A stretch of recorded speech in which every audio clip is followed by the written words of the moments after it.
Nanda Shri Advaita Gadadhar Shivasadi Gaura Bhakta Vrindaki Shri Shri Radha Krishna Gopinath Shyama Kund Radha Kund Giri Govardhan Ki Shri Vrindavan Dham Ki Shri Mayapur Navadvip Dham Ki Shri Jagannath Puri Dham Ki Ganga Mai Ki Jamuna Mai Ki Tulsi Devi Ki Bhakti Devi Ki Shri Harinam Sankirtan Ki Brihat Mridanga Transcendental Book Distribution Ki Shri Shri Radha Shama Sundara Ki Shri Shri Chaitanya Mahaprabhu Ki Shri Shri Radha Madhava Ki Nitai Gaura Premanandi. All glories to the assembled devotees. All glories to Shri Guru and Shri Gauranga.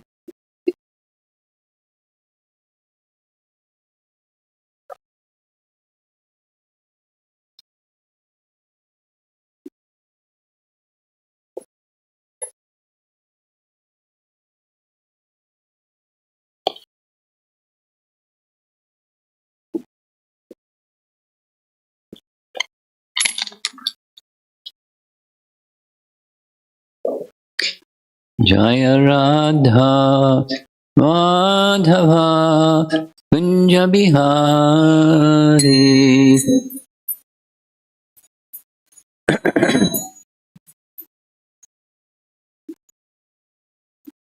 Jaya Radha Madhava Kunja Bihari.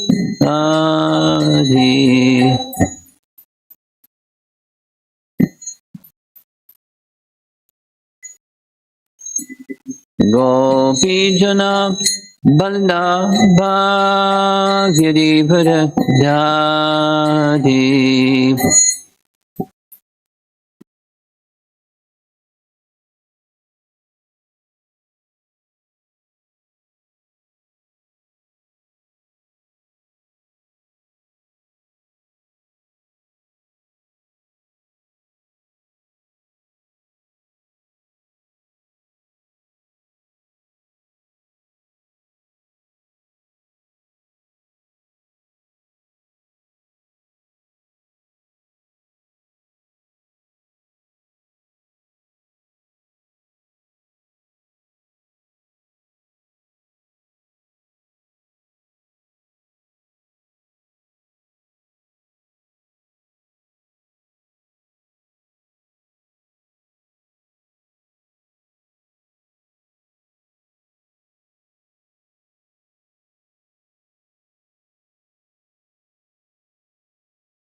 Om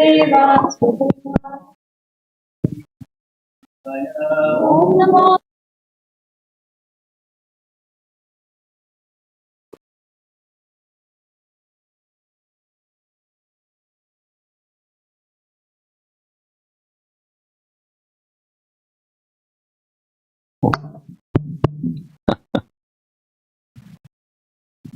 Canto 3, Chapter 29, text number 16. 3, 29, 16. Narayanam namaskritya naram chaiva narottamam devim saraswatim vyasam tato jayam udhirayat madhishnya darshana sparsha puja stutyabhi vandanai bhuteshu madbhavanaya satvena sangama mena cha madhishnya darshana sparsha puja stutyabhi vandanai Bhuteshamad Bhavananya Satvena Sangamena Cha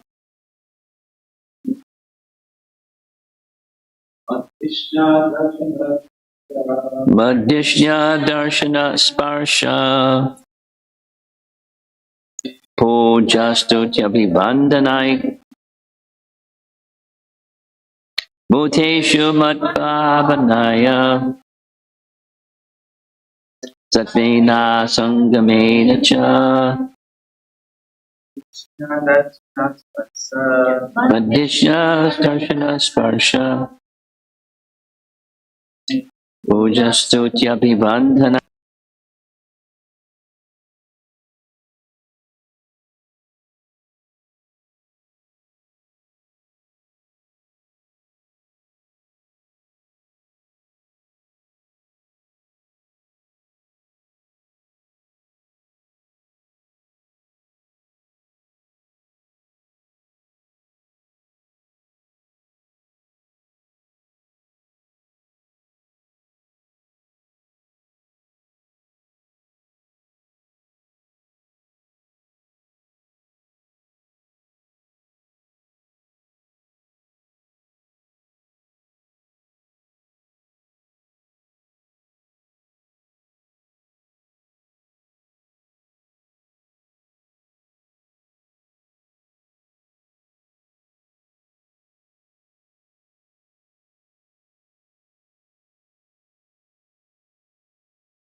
We've had our problems with the sound system this visit.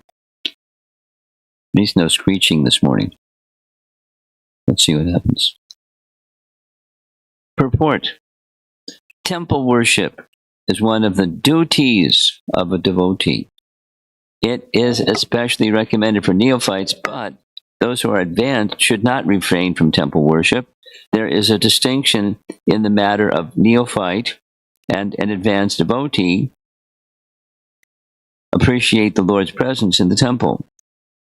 There's a distinction in the manner a devotee, a neophyte, and an advanced devotee appreciate the Lord's presence in the temple. A neophyte considers the Archa Vigraha, the statue of the Lord, to be different from the personality of Godhead. He considers it a representation of the Supreme Lord in the form of a deity. But an advanced devotee accepts the deity in the temple as the Supreme Personality of Godhead. He does not see any difference between the original form of the Lord and the statue. There he is again, statue. Or Archa, form of the Lord in the temple.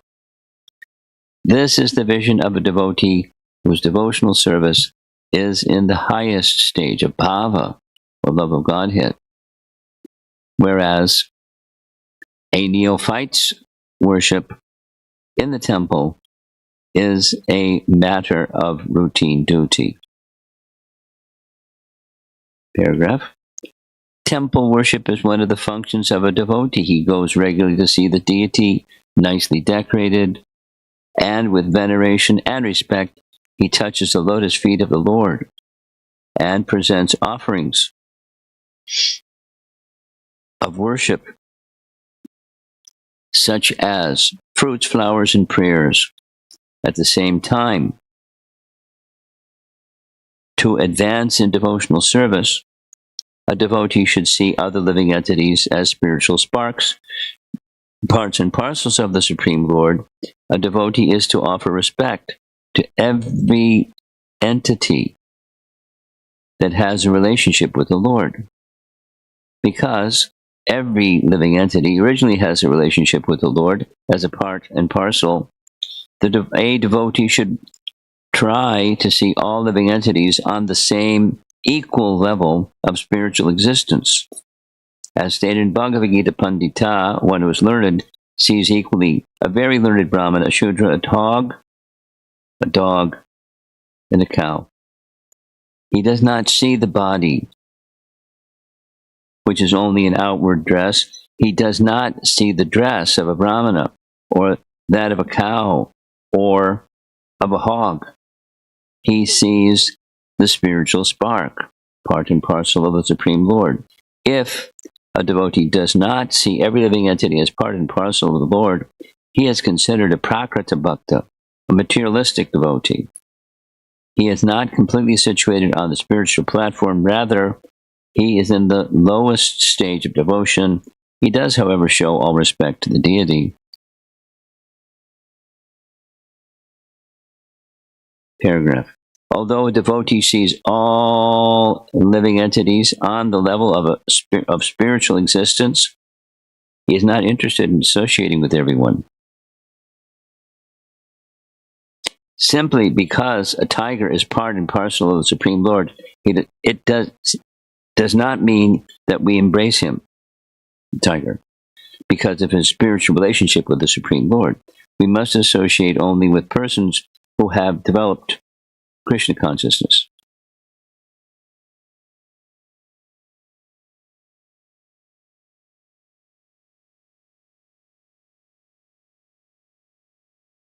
Paragraph. We should befriend and offer special respect to persons who are developed in Krishna consciousness. Other living entities are undoubtedly part and parcel of the Supreme Lord, but because their consciousness is still covered and not developed in Krishna consciousness, we should renounce their association. It is said by Vishwanath Chakravarti Thakur that even if one is a Vaishnava, if he is not of good character, his company should be avoided, although he may be offered the respect of a Vaishnava. Anyone who accepts Vishnu as the Supreme Personality of Godhead is accepted as a Vaishnava. But a Vaishnava is expected to develop all the good qualities of the demigods. Final paragraph. The exact meaning of the word Satvena is given by Sridhar Swami as being synonymous with Dhairyena, or patience. So let's go back to the word for word. Satvena. Satvena. By the mode of goodness. The exact meaning of the word Satvena is given by Sridhar Swami as being synonymous with Dhairyena, or patience. One must perform devotional service with great patience. One should not give up the execution of devotional service because one or two attempts have not been successful. One must continue. Sri Rupa Goswami also confirms that one should be very enthusiastic and execute devotional service with patience and confidence. Patience is necessary for developing the confidence that Krishna will certainly accept me because I'm engaging in devotional service. One has only to execute service according to the rules and regulations to ensure success.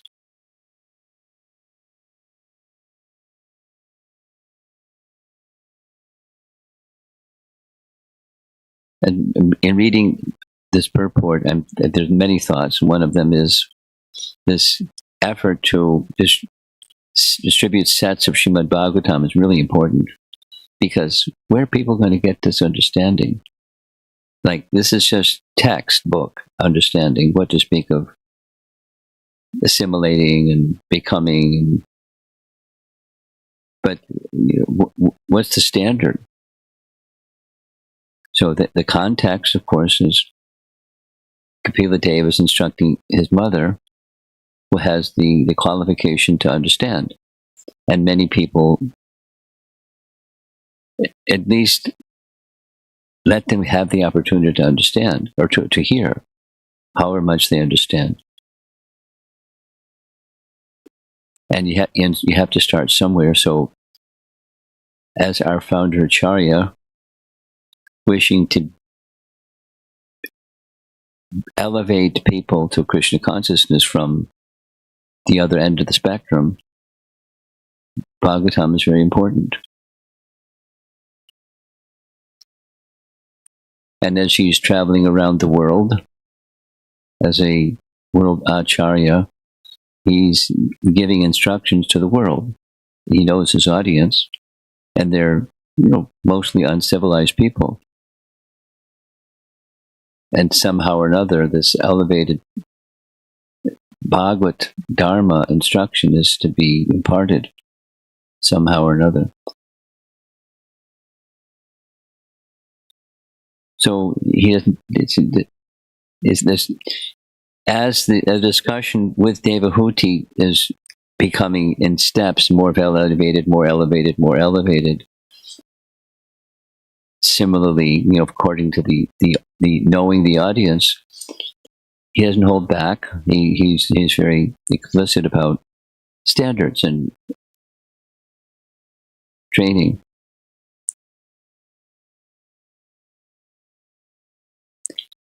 Another point is, as I was reading this particular purport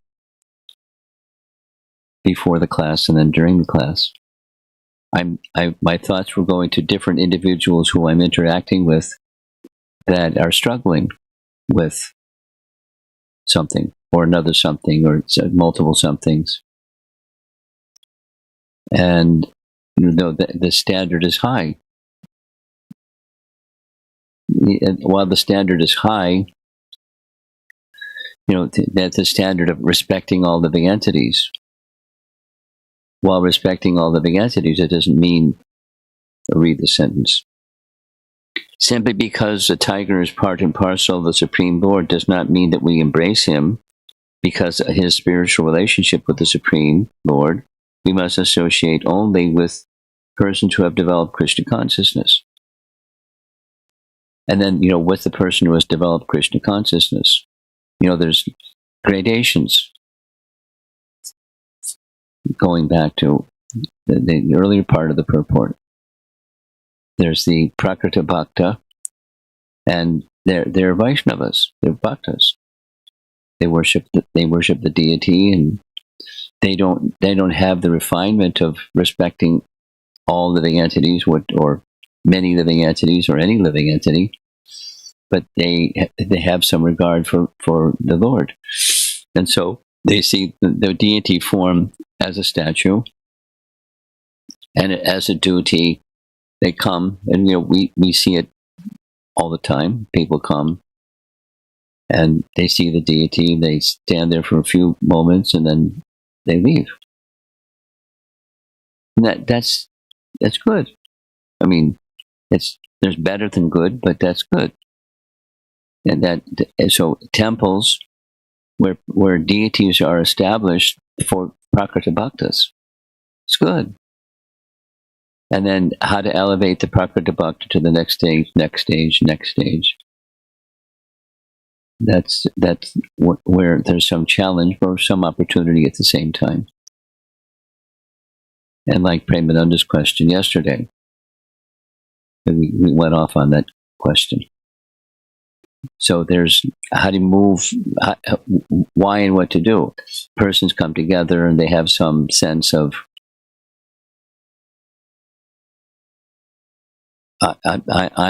my intention is to please the Supreme Personality of Godhead. Look out, here I come. I mean, she didn't put that phrase in, but the sense of entitlement and not being accepting of others. So how to there's elaborate, as I was reading this purport twice, there's elaborate discussion on the Madhyama Adhikari. And Madhyama Adhikari is instructed to see distinctions between gradations of living entities. And then there's all living entities, and then there's civilized living entities, and then there's Vaishnavas, and there's gradations amongst Vaishnavas.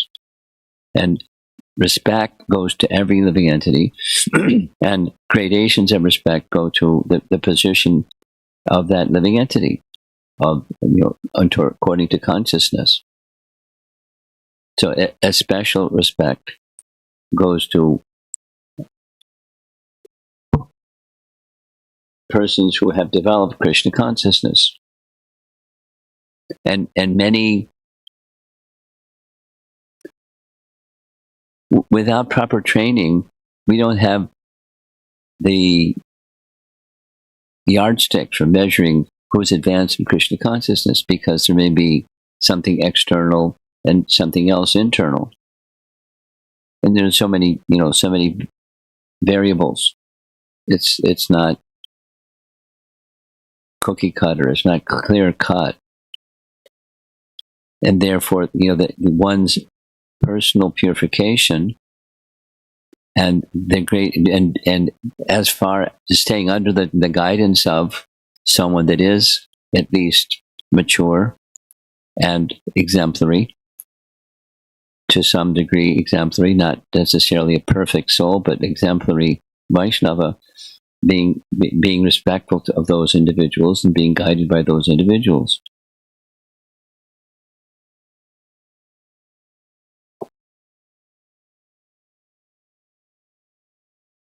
So the verse is diverse, and the purport is more diverse, and then the subtleties are more diverse than that. But there's guidelines, so that in this case, Devahuti can understand from her son, Kapila Dev, the personality of Godhead, how to advance on the path of pure devotional service, because that's the explanation of devotional service, but it's pure devotional service. It's chapter 29. He's been on this topic for a number of chapters, and it's in gradations going up and up and up. So that it's a high standard, but it's good to know what that high standard is. And then built within the purport, the explanation of the verse is the Majjhima Adhikari as opposed to only exclusively the Uttama Adhikari. The Uttama Adhikari is indicated. And then within the purport, there's the Majjhima that's not there yet. So the audience is not there yet. They're given the instruction of what the Uttama form is, and also some idea of how to get there by offering this principle of being very patient with oneself and therefore with others. Charity begins at home, right? Being patient with oneself and being patient with others in the mood of satvena. I like the paragraph. I'll amplify it a little bit. The exact meaning of the word satvena. So we'll go back to the verse. Satvena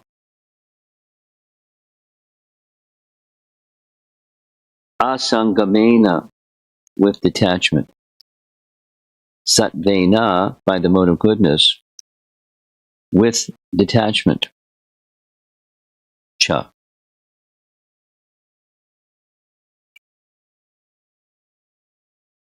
The translation of the verse. He should see in the spirit of renunciation, asangamena. He should see in the spirit of renunciation from the mode of goodness, and see every living entity as spiritual. So now, in the purport, the exact meaning of the word satvena is given by Sridhar Swami as being synonymous with dharyena, or patience. I don't know if it struck you as curious, but it's curious. One must perform devotional service with great patience. So that's a symptom of satvena. Let's say it the other way. Supposing one isn't in the mode of goodness, you're impatient.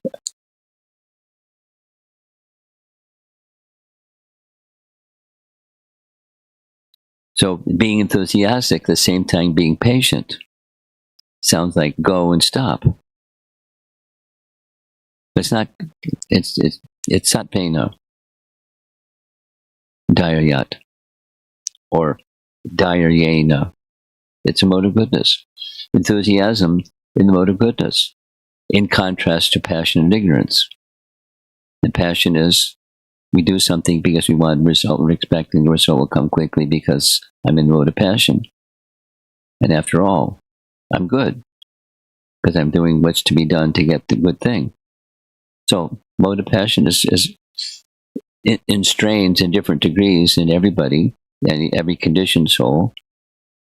So enthusiasm and endeavoring with mode of goodness, dharyat, satvena. One should not give up the execution of devotional service because one or two attempts have not been successful. One must continue. Sri Rupa Goswami has confirmed that one should be very enthusiastic to execute devotional service with patience and confidence. Patience is necessary for developing the confidence that Krishna will certainly accept me because I'm engaging in devotional service. So, it's restoring a broken relationship or forgotten relationship, or neglected relationship through the medium of devotional service. So those three Patience is necessary. I like this sentence. Patience is necessary for developing the confidence. It's not, the language at least, it doesn't flip it the other way. I have confidence that Krishna is kind, and therefore I'll be patient because Krishna is kind. And I'll be enthusiastic because, Scripture says and teachers say, and so I'm maintaining enthusiasm because it's good to be enthusiastic. You can't get you can't get very far without being enthusiastic. You can't be complacent. You can't be lax. Enthusiastic. But at least the way that Prabhupada is structuring this particular purport is connecting it to what Kapila Deva is describing to Devahuti. This with detachment principle of with detachment, seeing all living entities as parts of the Supreme. We'll see it the opposite. Supposing I have a material conception of what respect above the living entities looks like or feels like. Supposing it's common, a material idea of seeing other living entities. I was having a discussion just yesterday, lengthy discussion about keeping a respectful distance, because somebody over there or a group of somebodies over there, or like the issue that Premananda was bringing up yesterday, some dissension in the community. So it's not isolated to one place or another place. It's just it's not sufficiently developed. It's not matured development of these two very important principles: deity worship and respecting living entities. Pandita Samadarshana. And what does it look like? What does it feel like? So we're trying to be devotees, and we're huddling around the temple activities to help one another, and then sometimes there's dissension. It's not a surprise. You bring a bunch of living entities together and put them in a bag and jump the bag around, they're going to bump into each other.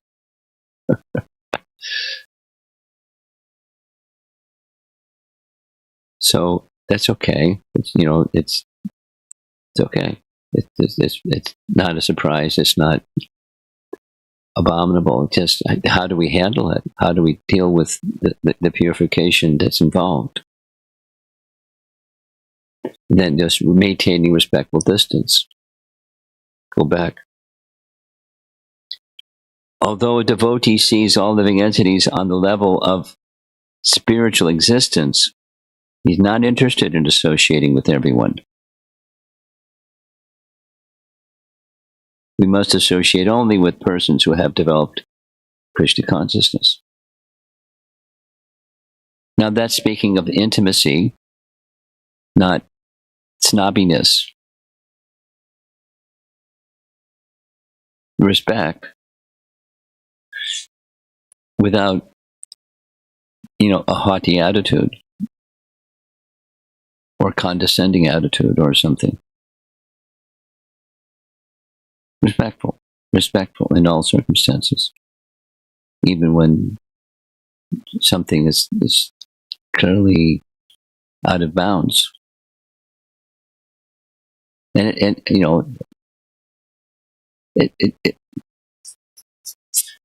it happened during Prabhupada's time, dissension. Because you got, the same example, a bunch of people, the spirit souls, attracted to him, and then ego, then ego clashes and, groupism and what it was like to be the founder Acharya of the Hare Krishna movement. Because there was dissension amongst the leaders, what to speak of the rank and file.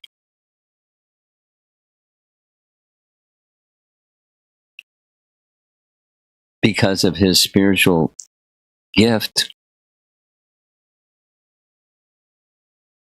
he was able to continue to lift people who were having dissension, and at least in some cases elevate them above the dissension and be appreciating. And so, no, that's when Prabhupada was present. Now Prabhupada's not physically present. Therefore, we have his Bhaktivedanta purports.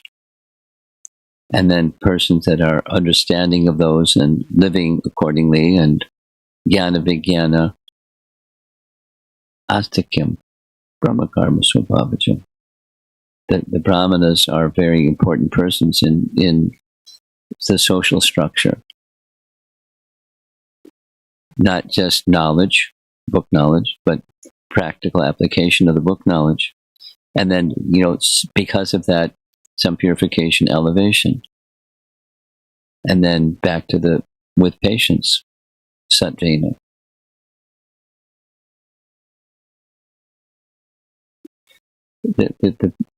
This simple verse is really packed. We could spend some more time unpacking the purport, but I think I'll end because the discussions in the morning classes are really extensive and lively. So, any comments or questions? Jivana?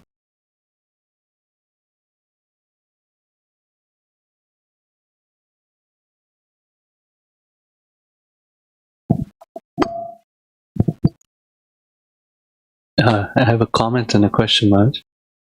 This morning I was reading part of the section that you've been speaking on in the evenings. And I noted in one of the purports, Prabhupada, because you were speaking about how Prabhupada was, as a world acharya, looking at his movement and sometimes seeing dissension. And in one of the purports, he relates Devaki's fear to his fear of whether this movement will survive or not. I thought it was very interesting that Devaki had this mixed, and he talks about this in the purport, that she has this mixed, as you were explaining so many times, of Aishwarya as well as this Vatsalya mood.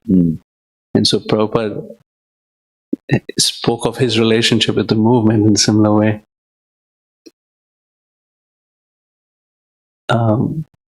My question, Maharaj, was related to seeing living entities as spiritual beings, yet choosing one's association wisely. And specifically, he said that those who are developed in Krishna consciousness, in Madhurya Kadambini as well as in Bhakti Rasamrita Sindhu, Acharya describe three features that one is recommended to look for in association: Sajatiya, Snigdasya, and Vara. Sajatiya being like-mindedness, Snigdasya where there's affection, and Vara meaning one who is more advanced than I am. So my question is, could you explain a little bit around this idea of Sajatiya, like-mindedness? Because it seems like not just necessarily someone who is more developed in Krishna consciousness, but it seems like personality types and how we, what we like to do in Krishna consciousness has a big influence on who we are attracted to hang out with, so to speak, or to associate with. Well, the dynamic that's going on all the time, it's really easy to observe. For example, kirtan, or for example, drama, or for example, deity worship, or for example, yagyas, or for example, preparing for the Janmashtami festival, the service-oriented persons that like to do service-oriented things. So like-minded according to psychophysical nature. But it's not the only, that there's three, but especially the third one is indicative. So what you're suggesting with these three was a nice answer to Premananda's question yesterday, or part of an answer, like-minded. But then supposing there's difference of mindedness between two persons that are in the kirtan group, or two persons that are in the festival organization group, or two persons that are in the deity worship group, or whatever, in the kitchen or something, different areas of service, then looking up to those that are particularly qualified and aspiring to learn from them, and seeing their nice example and taking guidance from them when one bumps into a wall or some difficulty.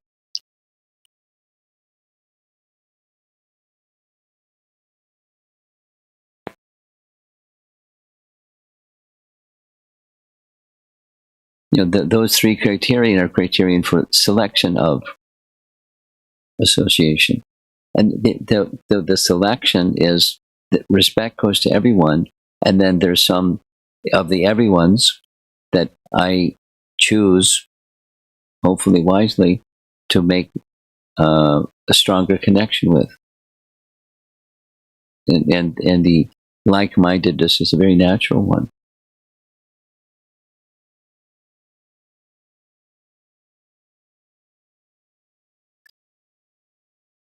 It's especially valuable for those who are Vaishnavas, that, birds of a feather flock together.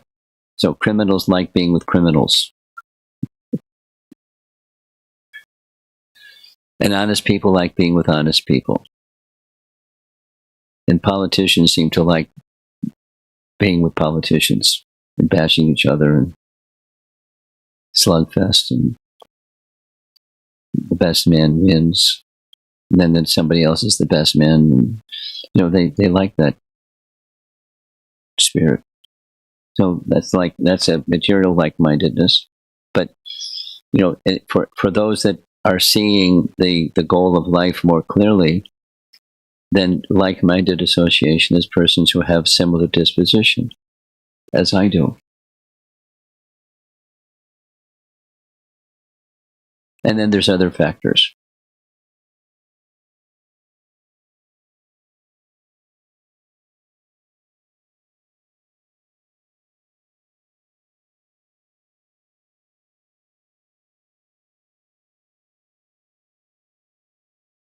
I mean, my mind, I'm silent because I'm thinking of how I applied myself to that principle. And I'll just sharing two little things.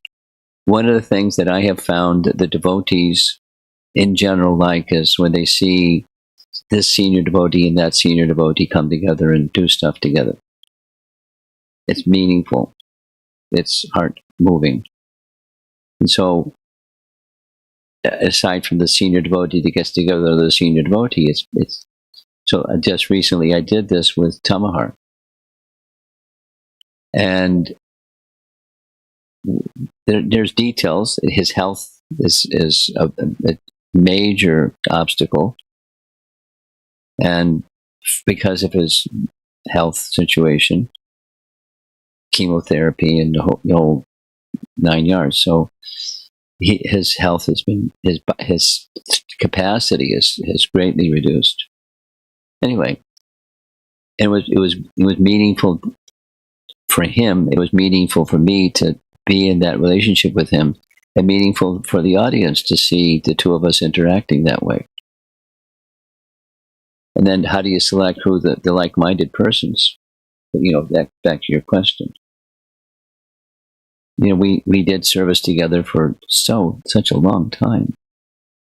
Many years, and many things. And so there's a natural affection.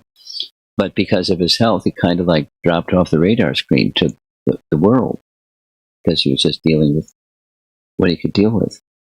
And then his health with Parkinson's, and so that without getting into selecting persons with whom to engage in service together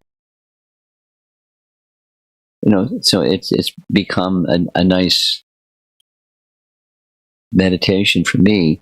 Who are persons that are compatible in terms of disposition and intensity and nature and so forth, and then do things together, and it's enlivening for everyone. I could give a number of other examples, but it's really nice. It's really quite natural.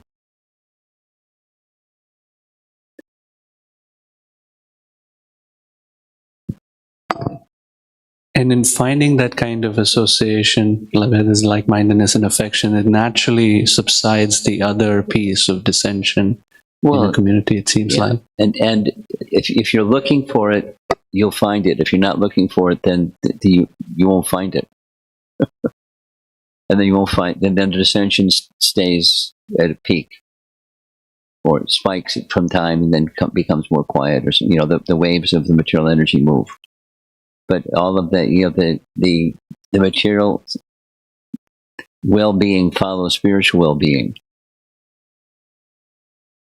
like the shadow follows the object that's casting the shadow. Okay, something else?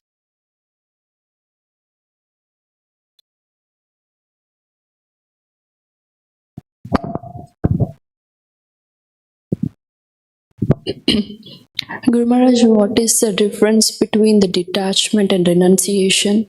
So you explain the detachment as seeing the living entity as part and parcel, but the renunciation looks like it's outwardly. So I did not understand the difference. Well, outwardly comes from inward. I mean, what's in comes out. So there's a behavior that's the outside, but it is with detachment. It's like going down the path of spiritual progress as a grihastha. So as a grihastha makes choices, and for different reasons, but for choices that are increasing material attachment by design.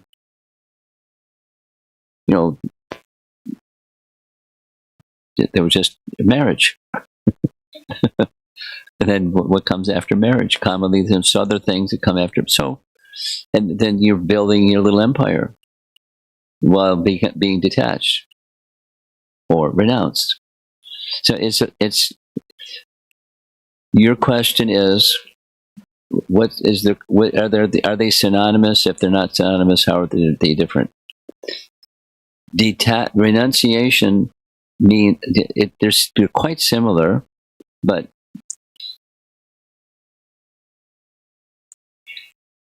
just like taking the sannyas order, it's a standard where by standard it's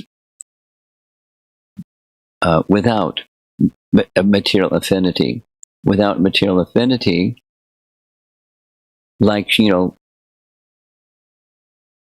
Prabhupada was such a sannyasi that he could live with next to nothing. At the same time, he could be given opulence and not be disturbed when it came, and not be disturbed when it was absent. That's renunciation. I remember very clearly when in Los Angeles, Prabhupada arrived at the airport. They arranged to pick him up in a big limousine, and then there was an interview afterward. They came to the temple, and some reporter said, "Swamiji, they picked you up in this big limousine." I thought sannyasis, renunciates are supposed to be renounced. Why the big limousine? And Prabhupada, turned around and said, it was a black car, should have been a gold car.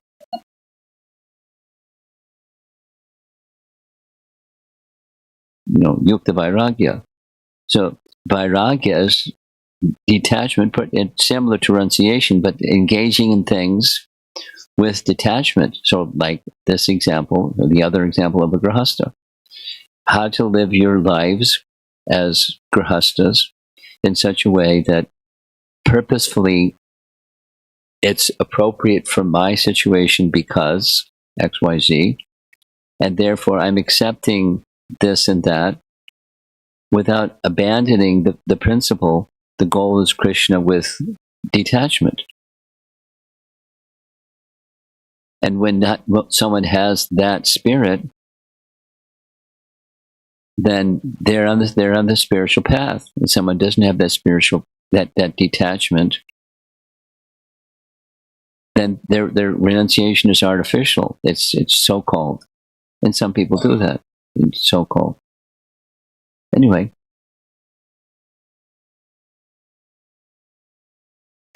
It's a little bit like, in response to your question, it's a little bit like a Venn diagram. You know what a Venn diagram is? It's like that. There's some overlap, but they're not identical. That's why there's two terms. Renunciation means giving up, and detachment may mean accepting, but not being attached to. That's what's being said here in the verse.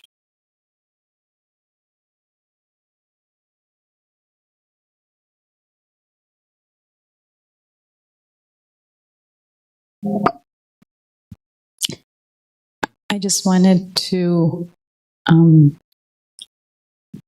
also express what you were just saying about it's very enlivening for the audience to watch you interacting with this one, that one. Sitting in the audience in Gita Nagari and watching Garuda Prabhu and your interactions, and even just sitting here and watching the Bhakti Sandarbha recordings. They're such precious moments of learning in how to interact with the Vaishnava. So thank you very much for these opportunities that have been available to us, Guru Maharaj. That's it? I have a few questions, and I feel embarrassed with the number of questions I have, but whatever you would be willing to entertain. Just go forward. There was a sentence in the purport, he does not see the body. Would you be willing to explain that? Well, you can see the body, but that you don't identify the body as the self. Next. Maharaj, there's this beautiful section where Narada Muni is talking to Yudhishthira Maharaj about first we need to come to the platform of being a human being to even come to devotional service. And there was a period of time when you were extensively lecturing on that series, going from place to place. That was very impactful. And in this purport, Prabhupada is saying, human being, here he says, demigod. A Vaishnava should develop the qualities of a demigod. This is taking it up so many notches further. Keep going. Vaikuntha. And we hear this teaching from Bhaktivinoda Thakur that take one anartha and work on it for 5 years minimum. And I'm linking that to what Prabhupada is explaining about dhairena. So this patience of sticking with it, picking something that is a major obstacle. I've been doing that in my life and really staying committed for years working on that. So the question that arises is, I don't know how many years I have remaining. So it seems like that principle of taking one anartha and working on it for 5 years minimum, it's not exclusive. As we work on a particular anartha, I'm assuming the purification spills over to other areas. Is that a correct understanding? Of course. And I'll modify. The example I give hundreds of times. The horse pulls the cart, not the cart pulls the horse. So what's the horse?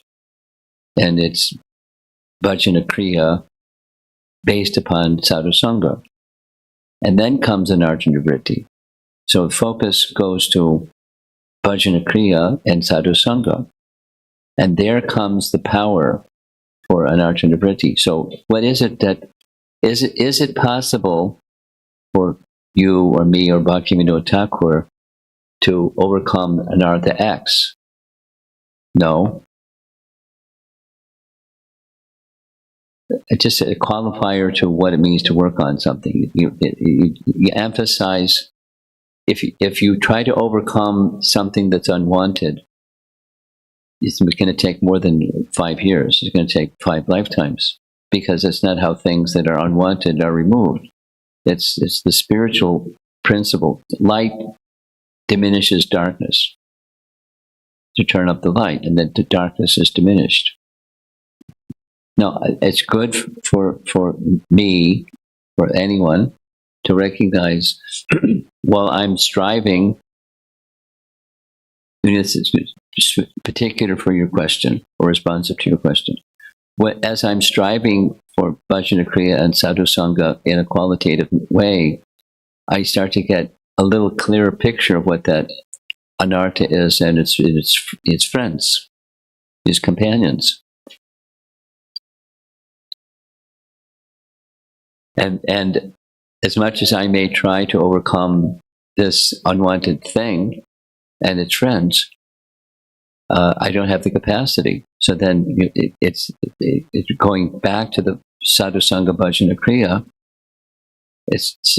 I'm calling to Krishna for help, for the strength, the spiritual strength to overcome this shortcoming or an unwanted tendency.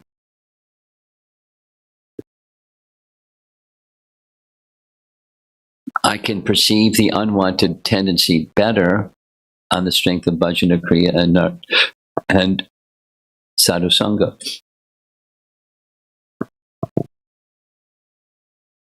And the right sadhus will tap me on the shoulder and say, look out. In a kindly way, not in a condemning or harsh way. So I'm commenting on the 5-year plan. It's not that we can overcome anarthas, but Krishna can take us beyond them. The light can diminish the darkness.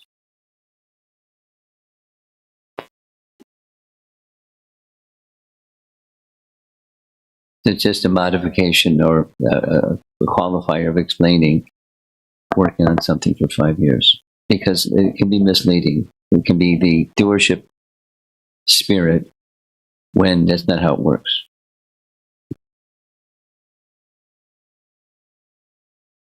Okay. And finally, Guru Maharaj, there is this mention of renunciation and the mode of goodness in this translation. And there's the whole chapter in Bhagavad Gita that is dedicated to different things in the different modes. So food and the mode of goodness, passion, ignorance, and so forth. And interestingly, renunciation is talked about in the following chapter, which is the 18th chapter. Renunciation in the mode of goodness is renouncing material association. So a question that comes to my mind is there such a thing as, something in the mode of Shuddha Sattva? So like renunciation in the mode of ignorance, passion, goodness, but then is there renunciation in Shuddha Sattva, and similarly other things in Shuddha Sattva? Why not? So what is that, Guru Maharaj? I'm wondering, what is the Krishna consciousness? And who is the model of Krishna consciousness? We'll start with our founder Acharya, and he accepted in renunciation, or did without, and it was just fine. And it wasn't elated or disturbed with having or having not. Prasanna, you usually have a nice question or two. Hare Krishna, Guru Maharaj. I was debating if I should ask you.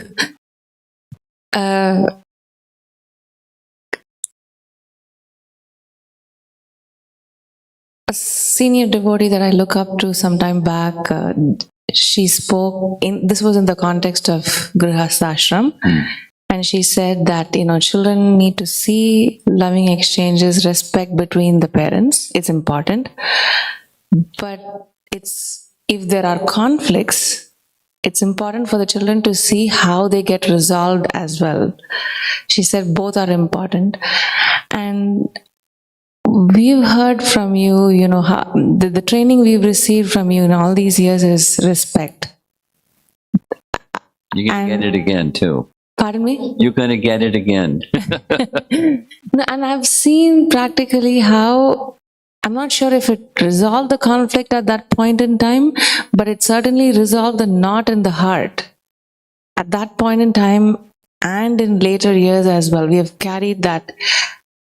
So I just wanted to hear this comment, like since this conversation was happening, I was thinking, in the Ishopanishad we hear Vidyam Cha Vidyam, this seeing respectful, loving exchanges, but also seeing how the conflicts can be resolved. Like, are both important?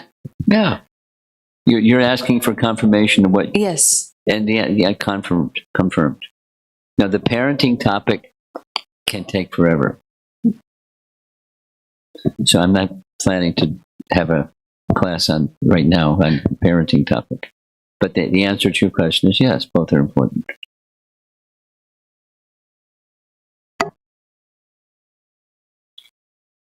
And I'll give a recent example. This was this seminar on Bhakti Sandarbha with Tamahar. And, he and I were sharing, when I go to a lecture, we have lunch one day out of the time that I'm there. And doing different, because of years of service. And he was describing with enthusiasm, like non-stop enthusiasm, about his reading in Bhakti Sandarbha and this realization, that passage, and, very enthused. When his health is wrecked, he's like very enthused. So that's like, fan that spark. So I made a suggestion. He's, let me think about it, because, so finally it happened. It took about 1.5 years or something, but it finally happened. And his first class, he hadn't had public speaking in a long time. It was really good for him and the community to see him again, coming out of seclusion, and he was over prepared. He went really fast and gave a ton of stuff. And then my class following his class, because he was the lead class, was really simple, in content. But so the second class, he completely changed his format. And, we'll do this again another time, but, I don't know how much the audience picked up on what was going on, but they something they picked up on what was going on, because there was this major change in his approach. And so, from the audience perspective, it can be a conflict, and then how the conflict gets resolved through loving dealings. I didn't twist his arm or, give him critique or something. It's just loving exchange is the way that things are nicely resolved. When there wasn't a conflict between him and me, it was, being in service to another Vaishnava, and then something that's conflicting within him or within me or within someone else, it can get resolved. And that's a nice lesson for the audience to see. It's similar to what you're saying, for the children in the family to see Doesn't, and it's not like it has to happen presto, but over time. Star Wars gets quiet when there's the principle of respect, because of the principle of respect. And then what respect for what? Respect for differences and respect for samenesses.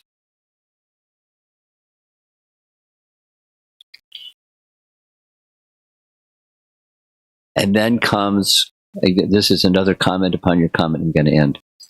Some persons haven't had that experience growing up. And when they haven't had that experience growing up, something is going on. And they're reading stuff according to that autobiography where there wasn't a wholesome exchange between persons, mom and dad, or something, something, something, or something, something, something. And then they're carrying that. So there's a lot of that that goes on. So it takes generations, it takes patience, Satvena, to get to that place where example setting becomes possible, and being patient to work one's way through that in the micro and then in the macro, a community or the social organization of ISKCON. Because different people, different points of view, different cultures, different language, differences. I'm going to end. There may be more questions, but I'm going to end because of time. Srila Prabhupada ki jai.